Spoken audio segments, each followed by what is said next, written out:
Salut à tous les amis, j'espère que vous allez bien. Donc aujourd'hui nous allons faire une vidéo sur YouTube, 5 astuces pour réussir son année 2026. Dans un premier temps, ce que nous allons faire, c'est parler de la confiance en soi. Dans un premier temps, c'est la confiance en soi. Comment avoir confiance en soi? Pour avoir confiance en soi, c'est lorsque tu tiens une promesse que tu te dis et que tu l'as fait, ta confiance en toi commence à s'améliorer. Mais si par exemple, ta confiance en toi, elle est faible, et que tu n'as pas confiance en toi, c'est parce qu'en fait, tu ne crois pas en toi sur quand tu as un projet et que tu as besoin de la validation des autres. Et ça, c'est un truc qu'il ne faut pas. Parce que si tu ne tiens pas tes promesses, c'est que tu n'as pas confiance en toi. C'est que tu n'as pas confiance en ton problème. Et si tu ne tiens pas ta promesse, ça te demande plus de décharge, plus de charge de travail.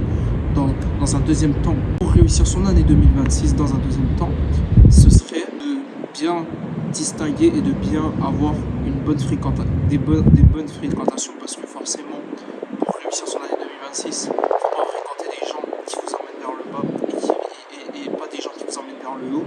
Comment savoir si c'est des bonnes fréquentations ou pas? Dans un premier temps, pour savoir si c'est des bonnes fréquentations ou non, c'est de trier vos amis, parce qu'en vrai de vrai, il y a des amis qui vous emmènent vers le bas et que vous ne voyez pas. Par exemple, on fait partie des 5 personnes qu'on est. À partir du moment où tu traînes avec 5 personnes qui fument ou 5 personnes qui font ça, qui font la même chose, tu seras le 5e à faire la même chose. Parce que c'est comme quand tu as envie de travailler, mais t'as des potes, t'as des amis à toi dans ta classe qui travaillent pas. Donc forcément, ça va te donner envie de pas travailler. Forcément, surtout plein de choses. Voilà quoi. Et dans un troisième astuce pour 2026, c'est de se mettre des objectifs clairs et précis. Des objectifs où des fois il faut se mettre des délais. Par exemple, si tu vois que par exemple tu n'arrives pas à faire un objectif, et ben mets-toi un délai. Dis-toi par exemple, si au bout de 3 semaines je ne fais pas ça, tu vois, tu vas te mettre sérieusement à le faire et tu vas le refaire. Et après, mettre des objectifs, comme on vous dit, les objectifs long terme, etc. Mettre des objectifs, par exemple, qui sont dans votre vie sur le long terme et sur le court terme. Mais par exemple, je sais qu'il y a des gens, ils ont l'objectif de réussir sur YouTube, de réussir à avoir leur bac. Objectif, comment je peux arriver pour avoir mon bac?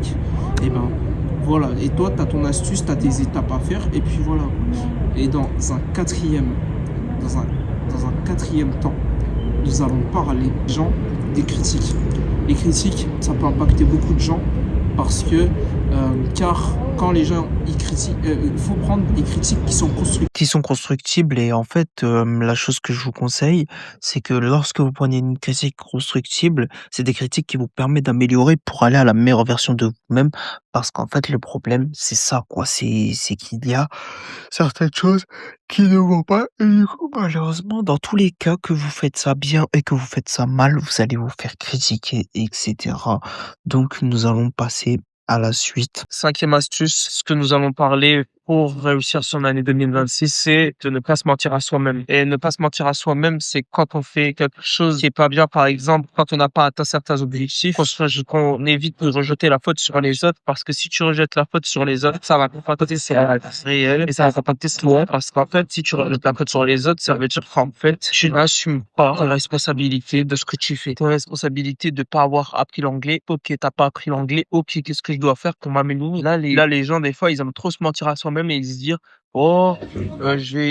je vais faire l'anglais et au final, je l'ai fait. Au final, tu l'as pas fait.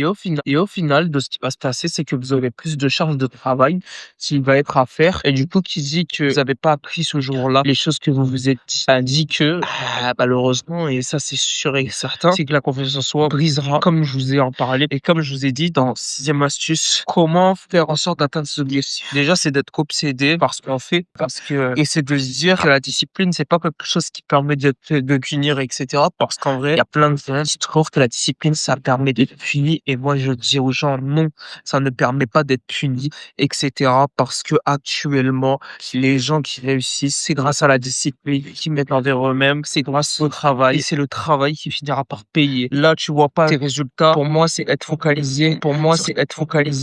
Sur ses objectifs quotidiens et pas être focalisé que sur son objectif ultime. Parce que si tu te focalises sur les objectifs ultimes et au final, tu te focalises pas sur l'objectif de t'améliorer sur les choses, bah, ça passera pas. Les gens qui réussissent, c'est qu'ils se focalisent certes sur leur objectif. Par exemple, ils ont des rêves, mais ils se focalisent aussi sur l'objectif, comment faire en sorte que ce rêve se réalise. Et là, regardez, les gars, pour que septième astuce, sixième astuce, pour que vous réussissiez l'année 2026. Donc, du coup, les amis, d'ailleurs, n'hésitez pas à vous abonner, n'hésitez pas à vous abonner à mon Instagram et n'hésitez pas à liker. On se retrouve pour une prochaine vidéo. Donc, c'est ciao.